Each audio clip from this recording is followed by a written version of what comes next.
This is the Oh Boy die set from Spellbinders. There's 11 dies in this set, and it's part of the Fair Winds collection, which has a couple other coastal themed dies as well as a layering set and some coastal themed sentiments.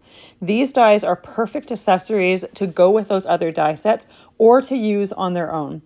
I like the little tiny pieces of the different dies in this set because they're great for using up a bunch of cardstock scraps. I used liquid glue to assemble everything together and a jewel picker to put the tiny little die cuts on top of the place where they're supposed to go. Now, when you die cut with these dies, they leave an indentation to show you exactly where those pieces go, so there's very little guesswork. I also like to use reversible tweezers when I'm putting some of these die cuts in place. That way I can transfer the die cut with the tweezers from hand to hand while I'm adding the glue and placing them down. I also love using a little bit of ink blending with different die cuts to add some extra dimension. I don't use a lot of dark ink blending with these ones, just a really light amount, just gives enough to add a little bit of shadow.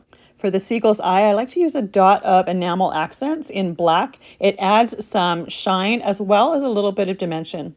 When placed on the front of the cards, I like to use an acrylic block to hold the die cuts and everything underneath down while it's drying and assemble everything on top of that acrylic block just so that I can see exactly how everything is going to look.